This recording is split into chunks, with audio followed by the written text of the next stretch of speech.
Hey, happy Wine Wednesday. Happy Wine Wednesday! Woohoo! Canadian wine lovers, Carl's Wine Club members, welcome to that Wednesday episode of our happy hour. This is Carl and Mira at Woo. the same spot. There you go. Yeah, Now that chair's too high. now we're sharing the same chair. There we go. This is Black Market Wine Company Week.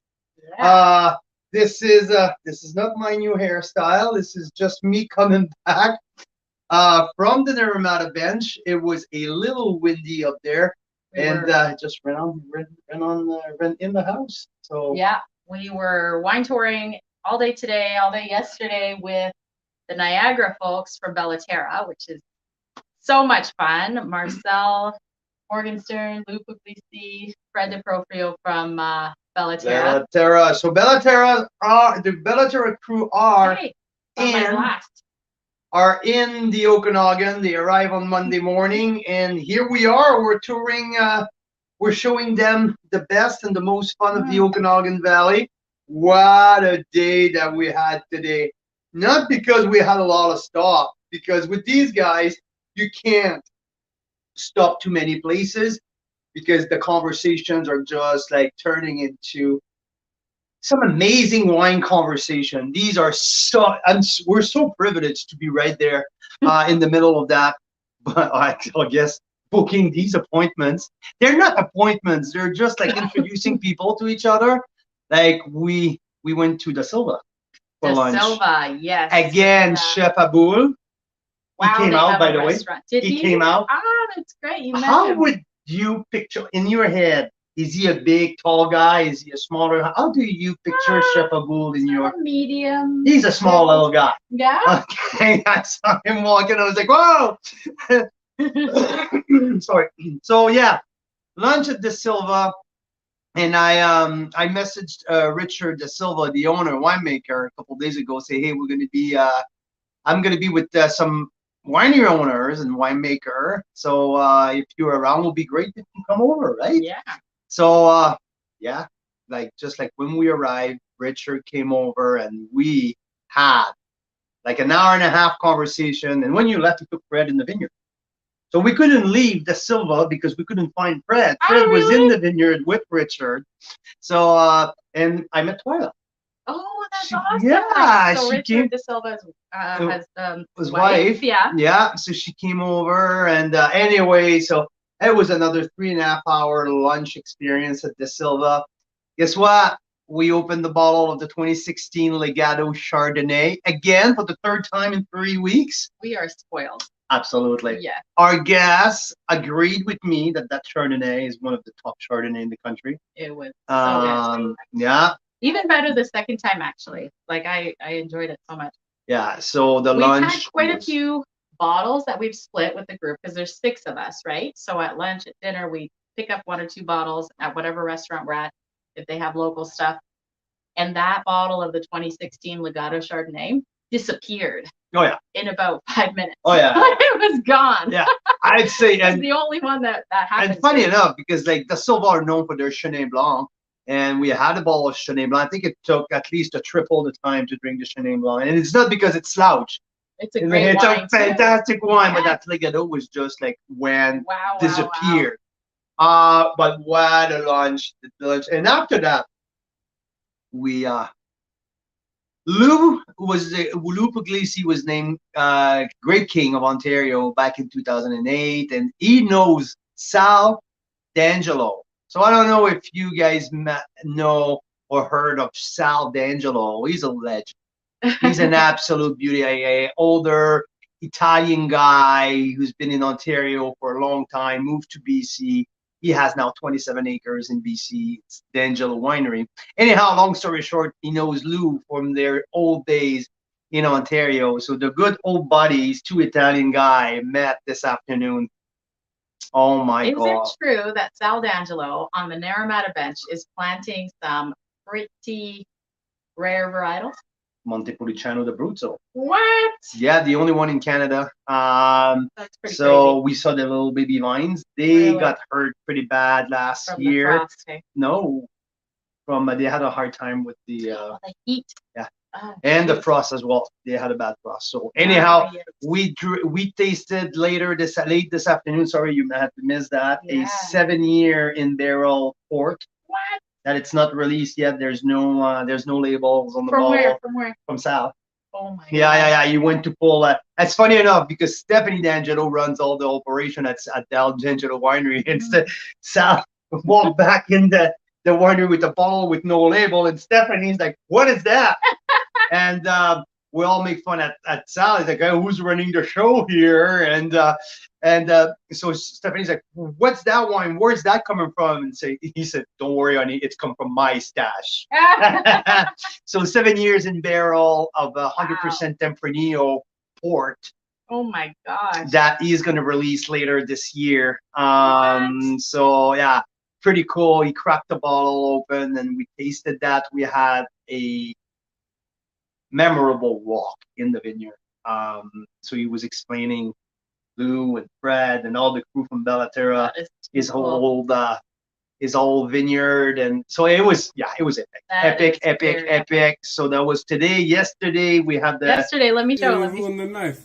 Yeah, but that's okay. It's already ruined. It's all good. Woo! Hey, leave some wine in the bottle. There you go. We're savoring some more wine, getting ready for the party on Friday. Yeah. At Black Market Wine Co. with our members, which we're so excited about. So yeah, that was a pretty good pop, eh? That was a good one. Yeah. And you sent the tip, like the lid of that, across the yard, like at least 30 feet. Yeah. So we had a bunch of people over on Monday for when the Bellaterra crew arrived in town. So we had an epic dinner. We had some amazing wines. And which wine did we open that night? There was some Rust, Syrah. Yeah. There was some a Magnum of Myers Chardonnay, Myers Pinot. We had what else did we open? Border Town Cab Sauv. But there was a bunch of big wines. You know, these guys from Ontario, they want to taste our big full body wine. So it was an epic night on Monday. Yesterday we're Wednesday today, eh? So yesterday we went to Enkimip. Yes, We had a tour at Enkimip with Justin Hall, the first indigenous head winemaker in North America. Yes. So Justin gave us a full tour of Enkimip. We had a great tasting there. After that, we drove back north to Okanagan Falls, and we had a great hour and a half with Jack Meyer, tasting some epic Pinots and Chardonnay. So yeah, it's been a little bit of our week so far, but enough rumbling about all of that, and we need to talk about the members' favorite. We need to talk about Black Market Wine Company, because this week is Black Market Wine Company week, and we are featuring some of the new release. And last weekend, just before the Bellaterra crew showed up in town, I was quite busy on Saturday. I spent the day away from the family nest. Yeah. Mira was running around with the boys for soccers and all of that. I was busy bottling. Yeah. Yeah, I was part. Let's see if it'll show this. Oh no, that's not it. I was part of the crew helping Rob and Michelle to bottle the new batch of Black Market Wine Company wine, the new Bacchus, the new Pinot Blanc, the new Rosé, the new Cap Franc, all of these beauties. We bottled that on Saturday, and now Carl's Wine Club has the privilege, and we're lucky enough to do a new release of Black Market wine, and some of them are absolutely off the chart again. Rob Hammersley strike again. He did it. True. Oh yeah. You know, he needs to be more recognized for what he does, because Rob produced wine at a really high level. Everything we taste is always like, holy crap, this is good. So I want to remind everyone that this year, 2021, top 10 wine of the year, Carl's Wine Club, number 7 on that top 10 wine list was Black Market Wine Company, the Syndicate 2019 vintage, Rob's Bordeaux Blanc. And he saved a few cases for us so we can put it back on the offer as a bonus pick this week. So he's and Rob's been known for a Syrah for a while, right? So we have a little bit of a Syrah available as well. 19 Syrah, 19 the Syndicate, and I don't know if I should say that, but I said it to a couple people. I believe that 2019 the Syndicate is the best wine that Rob ever made. This wine is truly world class. There you can put this wine in international content beside Bordeaux wines, beside US Meritage, like any freaking category of wine, and this wine is going to shine. This wine is absolutely amazing. So yeah, go nuts, because there's not going to be much more left after this week Carl's Wine Club feature. I wanted to talk about these two wines right out of the gate, because I want to spend more time talking about the new bottling. Oh, it's so much fun. Last year, yeah, go ahead. And you know what? Rob's here, so we got to let him on real quick. But before we do, look at this. Look at this. So last September, you guys might remember we showed lots of little clips of us helping with harvesting the Pinot Blanc. It was so much fun. I mean, we volunteered for a day, and we were like, we could do this all the time. You know, maybe if I did it every day, I would say that. But it was so much fun. It was so beautiful. And then just Saturday, Carl got to bottle that same wine that we harvested, and then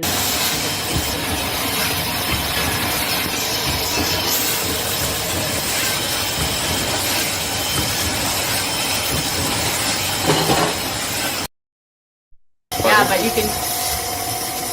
Kurt McLean? I had to pick. Marcel? Nope. So there they were bottling with the big, huge bottling truck, like rigged up. Oh yeah. No, awesome. this is it's like a large trailer, and everything is so compact in there. It's a pretty cool operation. Very cool. Really, really cool. From the tractors who bring the pallet of empty bottles, someone flipping cases of empty bottles to put them on the conveyor, and it goes. Like there's like a claw putting up the bottle, washing it, putting back, fitting it. There's very well engineered. Labeling and all of that, all circling around, coming out, and like another crew at the end putting them, all of these bottles filled with labels in the box, and Carl's Wine Club at the end putting the sticker and put them back in the truck. Yeah, well, guess what? Rod is here. Should we bring him on? Well, like, you know, Mike, what's Mike? The average wine enthusiast. Mike LaPlante. Mike LaPlante. I like the way he calls Rob the Hammer. Yeah. Rob the Hammer is in the house. Hey guys. Robbie, how's it going? Good. Kind of going nuts. you. Great to see you. Can you guys hear me? Can you hear me? No. It's a little bit quiet, but maybe it's us. Maybe it's on my side. We'll look here.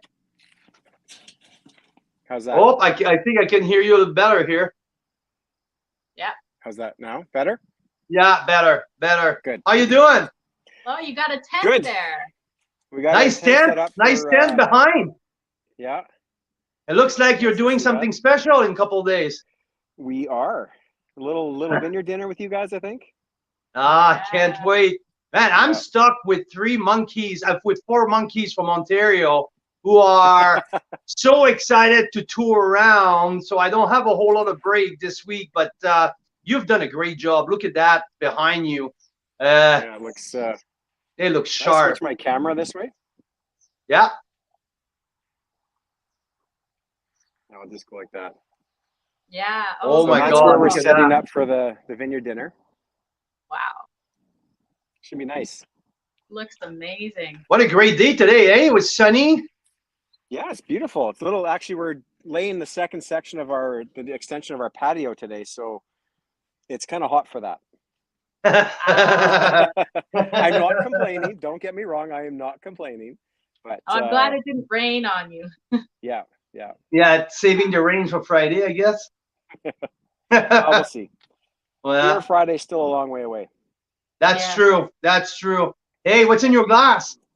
I've got a glass of Bacchus. Hey, same Hey, here. that's what we have. Same here. I just thought that, yeah, 2021 Bacchus. Nice. That's what I wanted to talk to you a little bit about because 2021 was a fairly special year to grow grapes and also a challenging year to make wine. So all in all, it's not that 2021 is a bad vintage. I've been talking like since the beginning of the week, we're talking to different people and people was like, whoa, wait a minute, stop you guys saying that 2021 is a bad vintage. It is not. No, not at all. It was challenging. From start to finish. Yeah, and it's the vintage that keeps on giving is the way I talk about it. Dealing with some of the lingering issues, you know, around some of the smoke. But that aside, it was a pretty good year as far as the wines that are coming out. Particularly the whites and the rosés. The vibrancy was crazy. We had really good acid levels, nice sugar levels, and slightly smaller yields. Some of the factors that happened throughout the year, particularly the heat dome, affected the size of the clusters and the size of the berries. So what I'm finding, and I'm not just talking about my wines, but other wines that I've had from other wineries from that vintage, is there's a depth and a concentration that I haven't really seen at that level in the last couple of years. So lots of flavors, lots of complexity. I think it's fantastic. You know, slightly bigger wines, I'd say probably across the board in terms of alcohol, but again, a direct function of the vintage. And you know, we play the hand that Mother Nature deals us every year. And so far, pretty excited about what we've got from that vintage, especially given that it was such a hard one right from the winter all the way through the growing season. So it's nice that we get rewarded with some really high quality wines after that challenging year. And, Hey, and the Rob, reds, there's you're an accountant, okay? So by trade, you're an accountant. Background. I know smaller yield makes different challenge at the end of the year, less wine.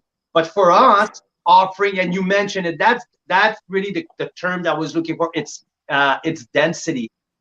These wines are concentrated, and like I said, we had some great vintage previous to that. 2020 was a good vintage. 2019 is a fantastic vintage. But the concentration of what I'm tasting from the brand new 20, because these are the first 2021 to come out, and this is a trend. It's a challenge for you guys as a producer because the quantities are much lower, correct? Yeah. So in terms of Bacchus this year, so that leads me to one thing I wanted to talk to you. It's your vineyard. It's the Conviction Ridge Vineyard, where Black Marquette is sitting on. So your estate vineyard, you're what, 5.5 acres? How big Conviction Ridge? 5 acres. 5 acres. Yeah. So Bacchus, you're one of the very rare grower and producer of Bacchus in the Okanagan. Yeah. How many acres of Bacchus do you have? We have just over 2 acres of Bacchus. And interesting note, it is a pretty rare grape. And the BC Wine Growers Association just issued the 2021 crop report. And I scanned it very, very briefly, so I might not have this number correct, but I think there was a total of 89 tons of Bacchus produced in all of BC. And that we is produced, cool. Wow. 10% of that. Wow. So it is a fairly rare wine and, rare grape, I should say, and an even more rare wine because as far as I can tell, I've only come up with 4 or 5 other wineries that produce a varietal Bacchus. So and not a whole lot to produce as a single varietal. So because Bacchus is used in blends, not the kitchen. Well, like you use them in blends for the first while, right? We still do, and for the first couple of years, we put all of it in blends. Exactly, right? I didn't have the confidence to release it on its own, and it took me 3 years of working with it to really kind of get comfortable with how it grows. It's a bit of a challenge in the vineyard because for me, especially for white wines, the pick date's really a balance of sugar ripeness and acidity. And if you were to pick Bacchus solely based on the bricks, the amount of sugar in the berries, there's a very, very good chance you'll miss the ultimate, the sort of optimal picking window where you still have enough acid to keep a fresh wine. And with Bacchus, right for Bacchus is about 20 bricks. You know, we pick our Pinot Blanc 22, the Pinot Gris about 22 and a half, 23, the reds, 24, 25. So it generally doesn't get as much sugar as a lot of other varietals do. So I actually pick based on acidity, not based on sugar. I'm more concerned about being able to produce this as a dry wine, and to do that, you need to have that acid to give it some structure and some freshness. If you pick on sugar to get more alcohol and different flavor profile, I guess, then you're going to be left with a flabby wine, which is probably why a lot of producers do it in an off dry or sweet style. Yeah, and the cool thing is, you through the years now you have developed like a cult following for that Bacchus. Like, funny enough, people now are driving to Caledon to pick up a case of Bacchus, and they hardly want to taste the other wine because now they're there to pick up their Bacchus. Yeah, that happened more times than I'd like to remember. Last year, they would sit down and say, "Oh, we heard you have Bacchus," so they taste it and then they get up and leave. They buy their wine and they go. I'm like, "I got other good wines too. The Bacchus is awesome, but I got some other good wines. You should try them too." No, we just want the Bacchus. So there is a cult following for it. All the producers that make Bacchus, they all do very, very good jobs of it and unique in their own styles.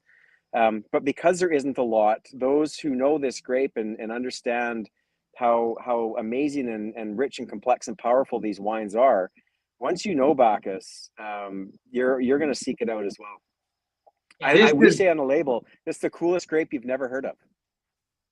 It is, and it's like the garden in the glass. Like, there's grassiness, there's flowers, there's orchard fruit. There's so much going on, and like you mentioned, you make it fermented almost bone dry, and bright acidity. So this is a party wine for the summer.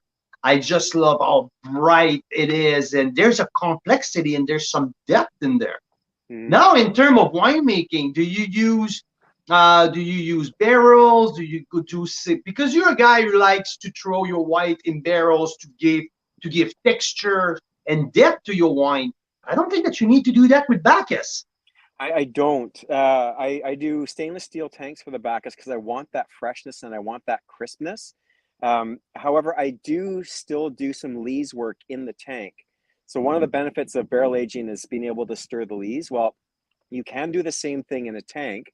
It's just a slightly different mechanical process to do it. So we'll use nitrogen to stir up the lees that settle at the bottom of the tank, just to resuspend that. And that's how I build a little bit of body into the wine. I mean, we're what, 12.3? Yeah, 12.3% alcohol. So it's a relatively light wine in terms of that, but it's got body and volume and texture that would probably convince you that it was a higher alcohol than that, just because of absolutely. If you don't look at the label, I'd be easy 13.2, something like that, because there's also a nice texture for a wine who has not touched any barrel. The lee steerings bring the extra layer of texture, the mouthfeel, I would say. Yeah.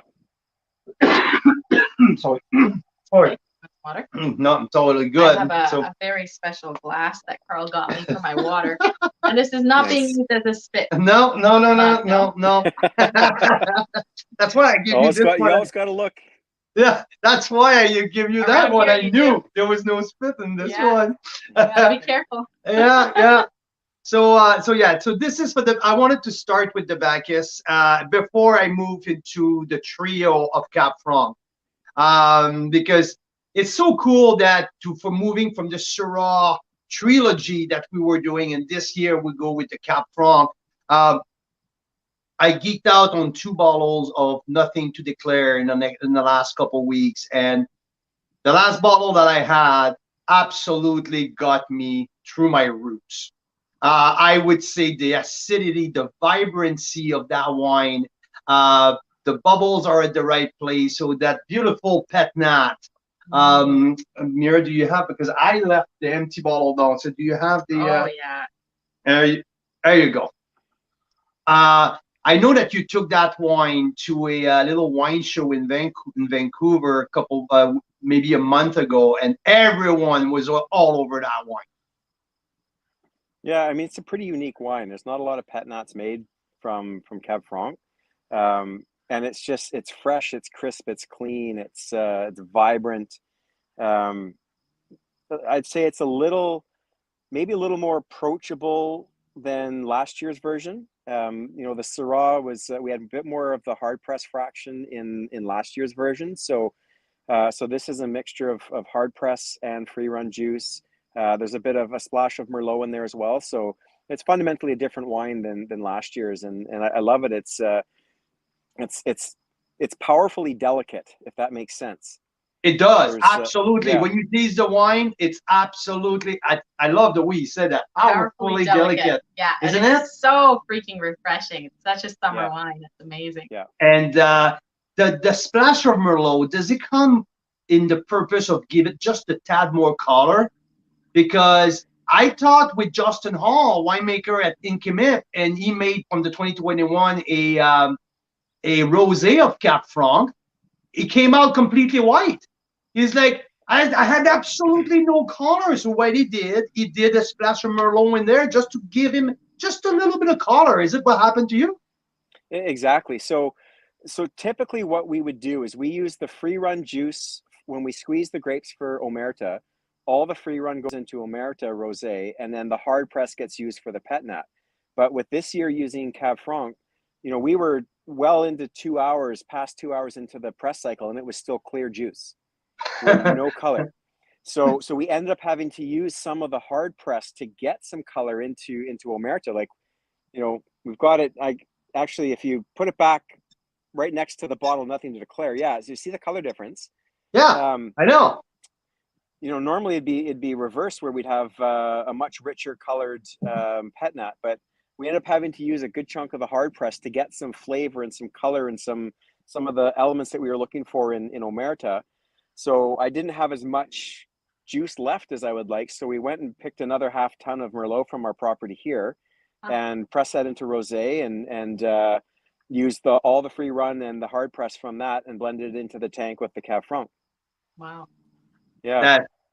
Then we made a piquette from those Merlot skins. That's exactly where I was going with that. I don't think you were done with the process, because you used the third step of the whole cycle. Yeah. So I remember last year. So is this a thing about Cab Franc just not being or was it just that vintage? Because I remember this was last year's, and it had last year's was Syrah though. Yeah, and it was Syrah. That's what I mean. So is the Cab Franc less likely to give that color? Yeah, much more so. Yeah, there's a thinner skin, a little bit less color pigment. Yeah, especially when you compare it to a grape like Syrah. Yeah, exactly. But the freshness, the crispness of that wine, and this is something that you don't get anywhere. This is not a wine that you're going to go on your website. As if you're not a secret society wine club member, or if you don't travel to Caledon, you don't get that bottle. You don't. Yeah, so you guys have it in our offer this week, which is great. Our wine club got their first dibs on it, and we are setting aside a small allocation for a soon-to-be named restaurant account, a really cool place that focuses on a lot of more natural wines and natural foods. So pretty excited to give them a small allocation, and the rest will start to fly off the shelves in the tasting. We haven't officially released it yet. We got enough bottles labeled for the wine club shipment, and then kind of every day we get a few more bottles labeled that we go out the door right away. So after the event this weekend, we should have a little bit more time to kind of catch up on things like that. But it's kind of only had a soft release. The labels are pretty special, right? They're like a declaration card at the airport, and they're not as easy to put on as any other label, right? Yeah, they're is really fun to look at too. Like it's a lot of people just unless you actually pick up the bottle and look at it, and if you've ever traveled and gone through Canada Customs, you'll definitely recognize the format of this. Yeah, And then it's magic. the neck tag is supposed to be equivalent to a luggage tag. Yes, it's so cute. And it Yeah. makes sense too, because Michelle has flown and been involved in aviation for so, like, been traveling and everything for so long. So that is Yeah, definitely a connection to our traveling lifestyle, that is for sure. And then, you know, just the concept of the wine, you know, it's a natural wine for the most part. There's nothing to put on a declaration on the label. So that's kind of how that name fell out. It was our brother-in-law that said, you know, we should call this Nothing to Declare, and he came up with this whole idea of the customs card. He came up with it. So there you Yeah. go. That's an awesome idea. It's such a cool concept. And at the end, total production of the Nothing to Declare was less than 70 cases, right? Or like around 50 cases. 34 cases. So actually, this is probably worth talking about. And, you know, I don't want to try and justify the price of this wine. It's not a cheap wine, but we started with 52 cases. So when we did the fermentation and we bottled it just before the primary fermentation stopped, we had 52 cases that went and sat on their lees for 5.5 months. And then we disgorged. And after disgorging and topping the bottles, we had 34 cases left. So 16 cases or 18 cases disappear in the process. And that's what happens with the disgorging process when you're sort of a minimally equipped sparkling wine producer like me. Everything's done by hand. We don't have the ability to freeze the necks in liquid nitrogen. All these technologies that are available for producers that, you know, focus a lot more volume on sparkling wines. For us, we do all this by hand, and that process results in, you know, 20-25% loss of volume while you're disgorging. But you know what? For everyone who buys that bottle, that's funny because we started with the order this week. There's a couple people that say, can we have the winemaker to sign these bottles of Nothing to Declare, because this is a very special wine. And it is for sure a very special wine. And I want to give an advice to everyone who purchased that bottle. Don't stash that in the cellar and say, I'm going to have a bottle in the next couple of years. I want to have a bottle now and a bottle next year. I would say, no, have a bottle now and one at the end of the summer at the most, because the purpose of that wine, it's not to put in the cellar, it's to enjoy now.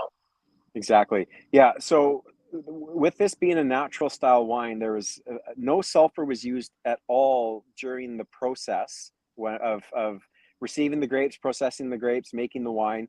But when we did our disgorgement, we did add about 10 ppm of sulfur, just to give it a couple months more shelf life, because we were getting some people coming in this spring.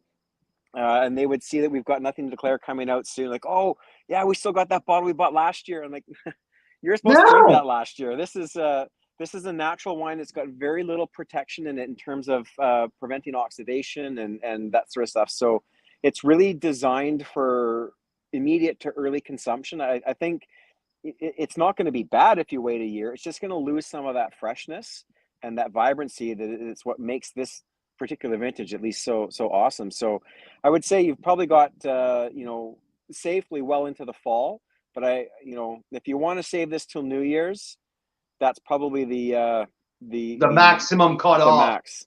Yeah. And I told it, for me, the style of this year, it's the summer wine. It's a by the lake type of wine at the 30 degrees, and you have a shrimp salad or something like that. This is just the perfect wine for a hot day. You want something a little bit more special, that's the way to go. So well done. Like, especially the last bottle we had. Can I say that out loud? It was Friday morning at 8:00 a.m. I had to put a tasting Sparkling note. wines are great breakfast wines. We were doing the tasting notes, and it was excellent. And when you have a fresh morning palate, oh my Lord, like that exploded so much. It was crazy. It was so good. So that's number one of the trilogy of Cap Franc. But the second one is, to be honest, this one had some big shoes to fill because last year Omerta was such a big hit.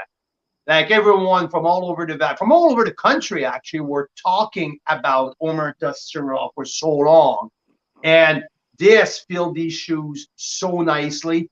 I've talked to many people who were at the Heart of Wine Country trade show in Vancouver, and there were some solid wineries there, some amazing producer, and many people. I didn't have to try that wine just yet, and they were saying that new Omerta was the wine of the show. So I was like, holy crap, wow! And this is good. This is really, really good. That's fun. This is fun to get the Cap Franc typicity. You know, when you get like that usually Cap Franc, I will get some Black Forest cake, a little cocoa, or that kind of thing. And then the rosé came almost like a white chocolate mousse, almost at the end, like that cocoa but white version. And the cranberry kept the freshness in there, a little bit of white plum. I like the complexity of that. There's a very nice depth, and just like Nothing to Declare, bright, very vibrant, and filled with energy. Mm-hmm. And we have a little bit more residual sugar than what I would say would be typical for our rosé. It's about 6 grams, and that's giving it some mid palate weight and some volume, which is great. And then that acid kicks in on the finish and crisps it right up and kind of tantalizes those taste buds and leaves that freshness in your mouth, which is fantastic. So it's about 7 grams of acid and about just shy of 6 of residual sugar. And that's why I mean like the energy, right? Like that vibrancy just brings so much energy in your mouth. I know that this lady here was pretty in love with that wine. Yeah, I love that. And to me, a little bit higher in alcohol, right? And it's not just you, but we've been touring all week with our monkeys from Ontario. And but it's a common trend from the 2021 vintage. Whites and rosés are higher in alcohol, and I think that heat dome that you mentioned would threw a wrench into all of the wine growers, the grape growers, and it had the effect into the winemaking at the end of the season. Slightly higher alcohol because you had to. If not, you would have ended up with sweeter wine. Correct? Yeah. Well, I mean, we still try and ferment dry, and this fermentation naturally stopped with a little bit of residual sugar in it. It's still a dry wine. Don't get me wrong. 6 isn't. No, absolutely. There's no like perceivable sweetness. There's nothing candy sweetness in there. Like for people who are worried about that, no, there's nothing like that. It's dry. Yeah, and and we obviously haven't seen much in the way of reds from that vintage, but they'll be higher alcohol as well. It's across the board, and we're seeing the whites and the rosés in the market now. But next year when we start seeing some of the reds, they will generally be higher as well. Yeah, no doubt. Great job on that one. I really like it's, and it gives that portfolio a little area of focus, and I think it's super interesting. And these are summer wines, so it's so easy to have a bottle of Omerta and a bottle of Nothing to Declare in a couple of weeks span, right? So now you can see the similarity in between the wines, the personality of the grape, the personality of the house, and the personality of the vintage. You kind of a nice progression. So it's a really, really cool concept. And now moving into the I called it the patriarch of the trilogy, the daddy is the unsanctioned series Cabernet Franc from the 2020 vintage, and we had a nice taste of it together on Saturday night after a long day of bottling. And my first impression was that, and I like the way you described it, it's just the softness. This wine is just so soft right out of the gate.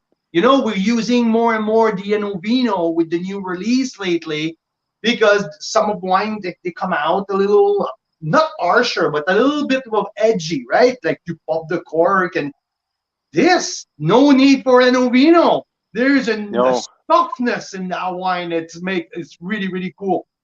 Yeah. The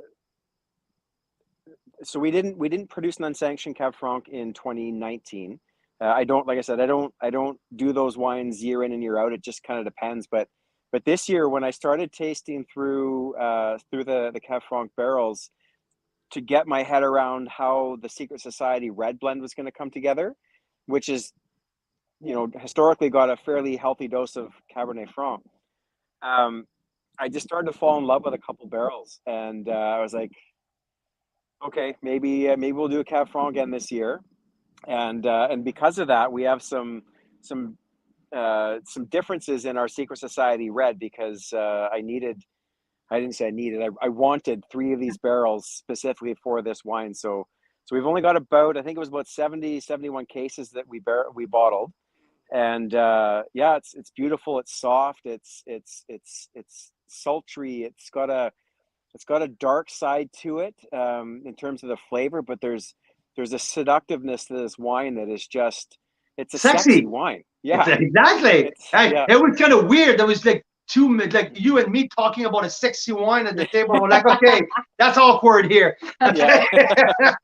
But it really is. It's beautiful. It's pretty. It's feminine. It's a beautiful wine. Yeah, I really like the nice creaminess. It's soft. The edges are already down, and it's like that. We're talking with Cab Franc often with dark cocoa, and now that was Black Forest cake, like that. That cherry compote that you have in there, and the whipped cream, and that nice chocolate mousse, and it was just like so dark. Black Forest cake, I just loved it. And he loves Black Forest cake, so. I do. So I hit the spot. Absolutely, definitely hit the spot.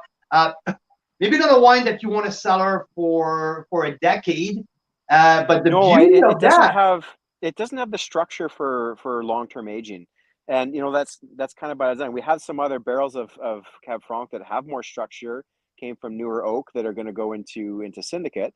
But for this, I wanted that sort of lighter, sexier, more feminine style. So we had one second fill and 2 neutral barrels is what went into the blend for this wine. Yeah, it's approachable now. Like that's exactly it, right? Yeah. That's the gain that you have if you give up a little bit of aging potential, but you gain the approachability now. Yeah. So that 2020 vintage right out of the gate here in 2022 just shows like some readiness. And like I said, one of the wine that the Vino can stay in the drawer. No need for the Vino. And yeah, I like that. So that's the trilogy of Cab Franc, to seeing that personality of that grape into 3 different bottles. It's a great journey. It's a fun journey. I love the concept.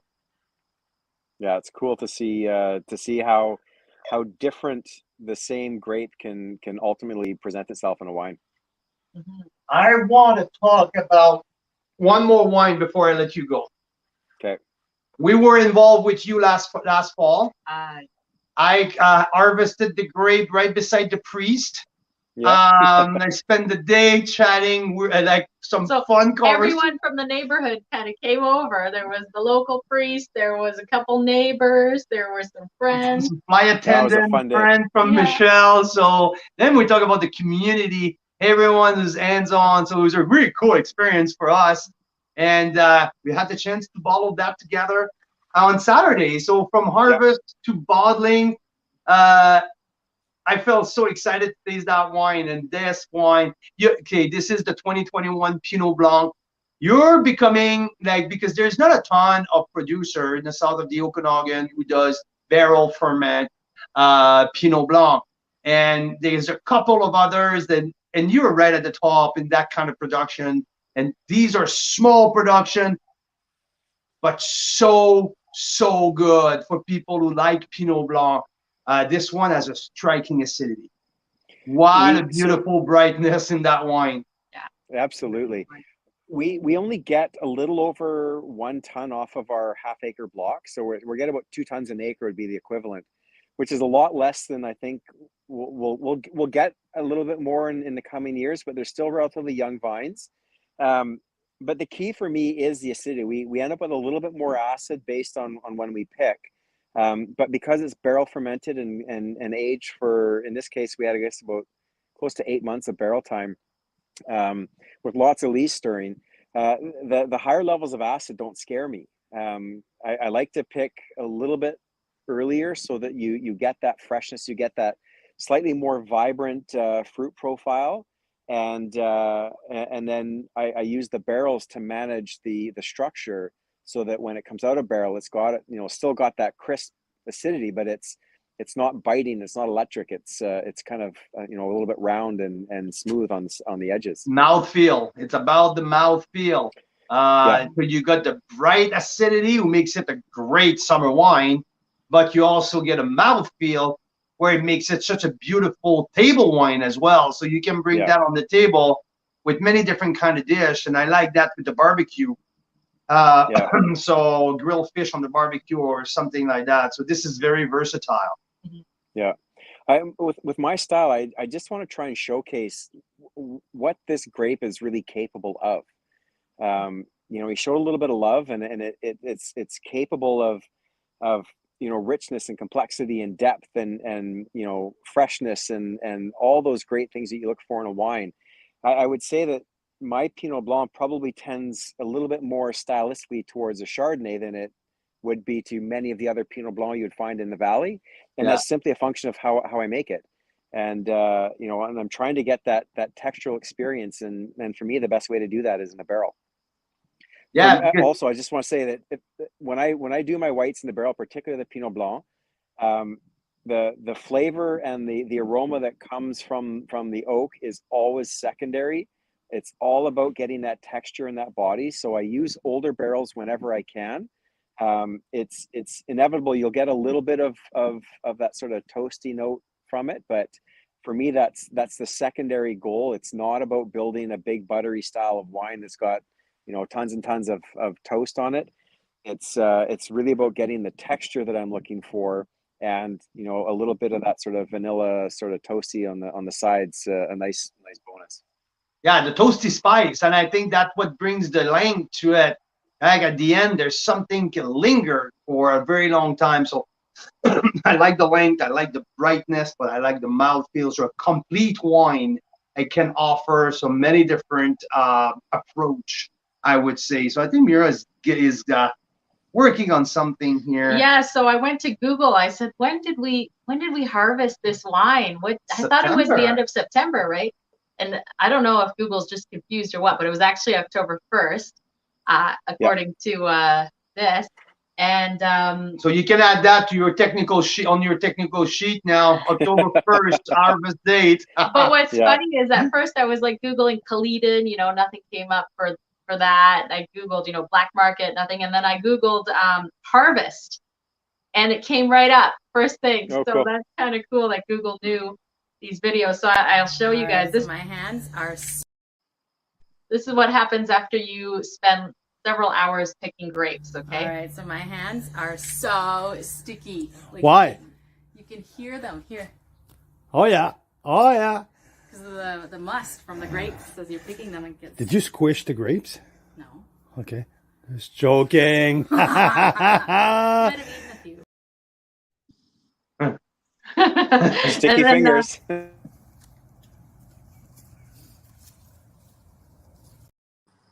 There's the actual grapes. It was pretty cool. Yeah.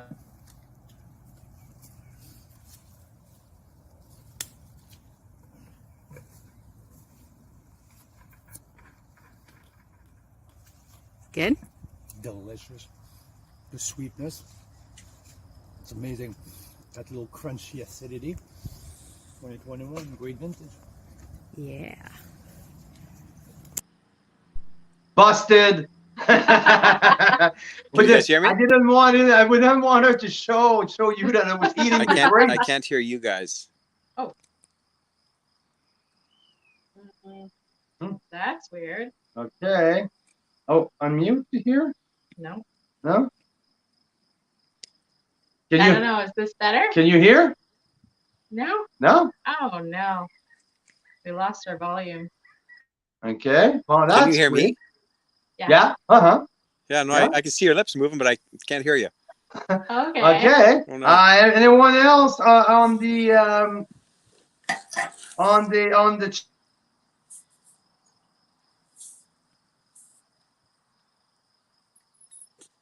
Just give me 1 sec here.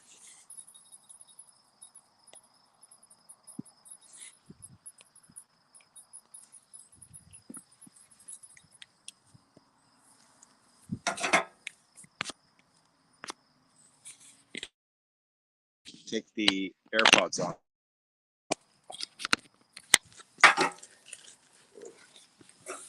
Can you hear me now? I still can't hear you.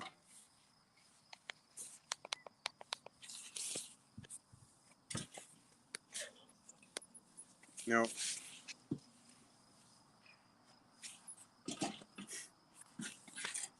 Cheers.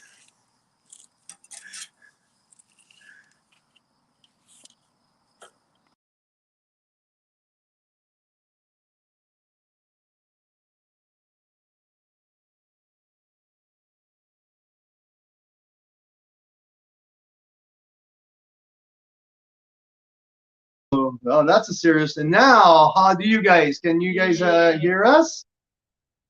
Yes, no, Okay. thumbs up, no. Volume's gone. Volume's gone. Okay.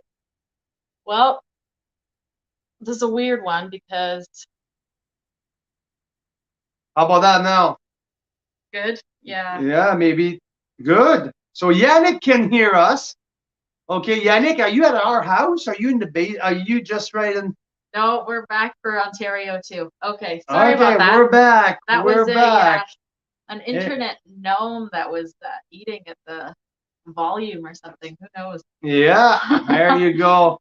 So that was good that was good time with Rob before we we lost him. But yeah, this is our new release pack with Black Market Wine Company. So most of the wines are not available anywhere at that moment. They were just bottled this weekend, last weekend, and either or. If it's the Nothing to Declare, Nothing to Declare was really good. Yeah. Right? That was so. Yeah, really enjoyed that one. It's just very special and not weird special. Exactly. Like, Because that's the we thing have about- tasted. A lot of natural Go ahead. wines are a little weird.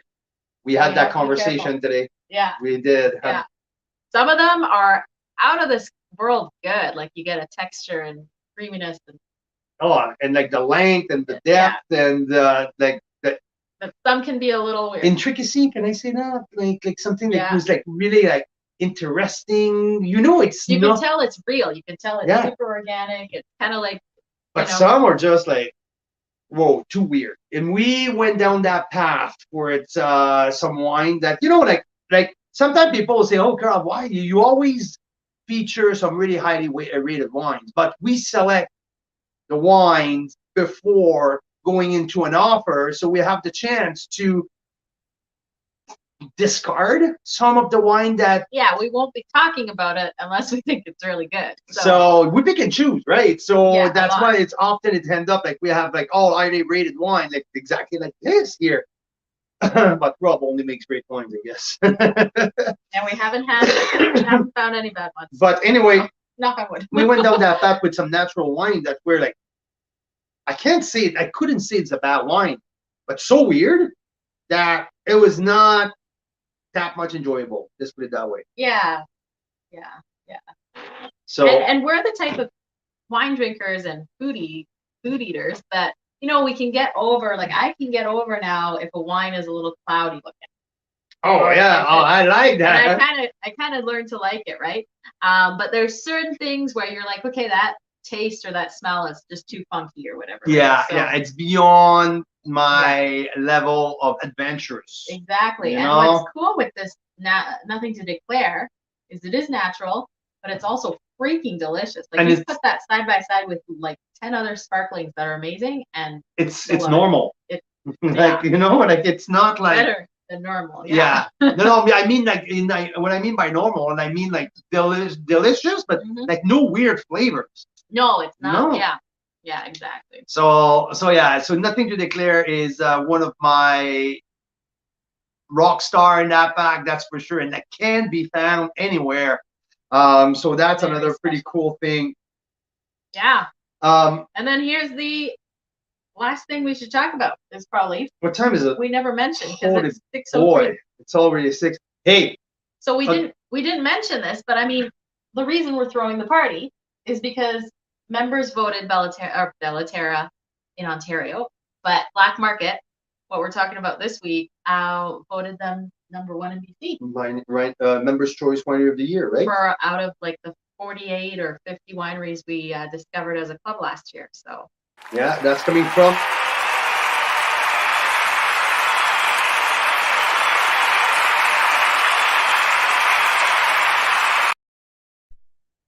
yeah. So Friday, that's the big day.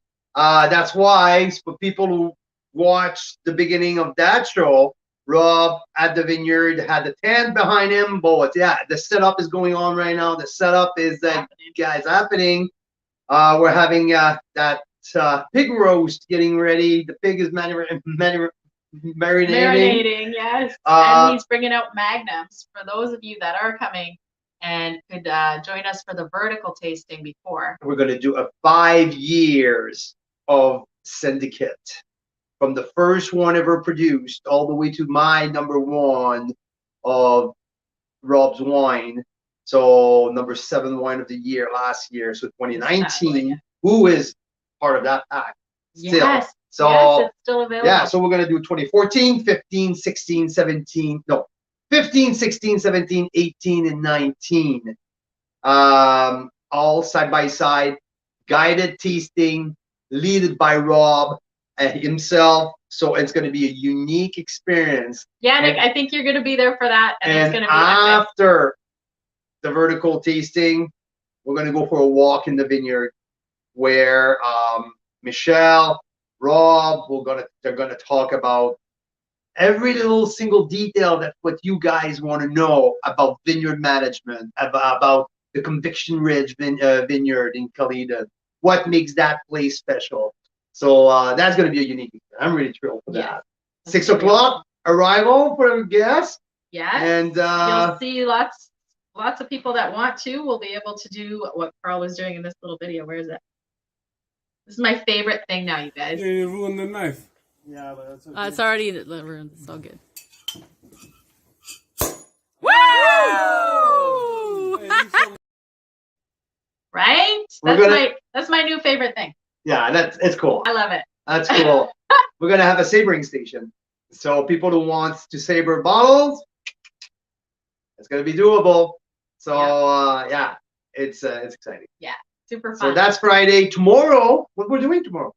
Well, I just want to say, for those of you that are sitting there thinking, "Oh gosh, I wish I could do that too," but I'm not coming this week. Then hopefully we'll see you in Niagara because we're doing this all again June 24th. And there's still tickets. There's still tickets to the vertical we're doing out there. Yeah. The Bellaterra wine vertical, and I think there's like 8 tickets left for that. Something. And then there's still some early bird tickets left, so you get quite the discount on the ticket price for the regular party. Yeah. At the pond. Whew. Yes. All right. We'll see you tomorrow, Yannick. I'll have to. Well, we have you on Messenger, so just let us know when you get into town, and if you feel like coming out, we'll let you know where we are. Yes. So tomorrow we're touring with Jeanette and Danny and Anthony, Judy, Anthony, and then Marcel, Fred. So yeah. Carl and Mira. So yeah, we're gonna have some vineyard walk with Gavin, the owner at Upper Bench. Cheese tasting with Shauna, who makes the cheese. So Upper Bench is going to be one of our stop. Moraine, we're going to have a nice 1 hour with Amber Pratt, or the lead winemaker at Moraine. So on the bench, we're going to be with Burke at Red Rooster, something pretty cool. And yeah, it's gonna be epic. Awesome. Well, it's great to see everybody tonight. Hope you have an amazing Wine Wednesday. There you go. So hey, because we have people from Romania downstairs. Yes, my aunt, who I haven't seen in like 20 years. 20 years. Yeah, is in town from Romania.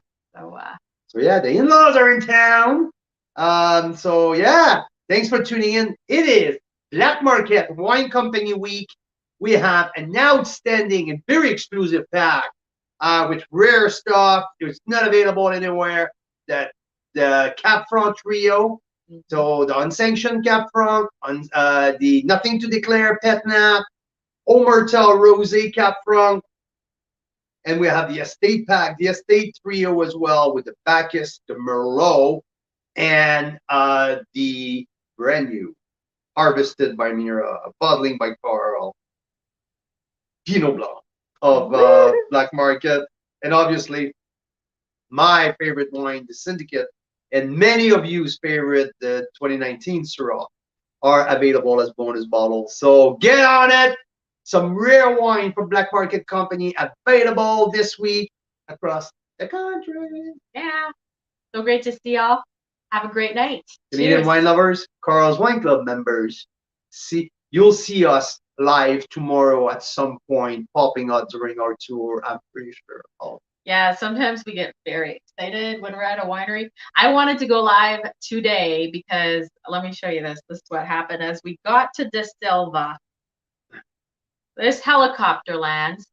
And then what's even better is 5 minutes later, all their new plantings of vines arrived, and they had this elevator come out and pull all these vines out, and they start pulling them out to go up into the ground. Yeah, that was really cool. And Richard was like a legend, great grower in the valley, was with us explaining our people from Ontario, the Bellator crew, his philosophy and all that. I think we need a body cam for Carl.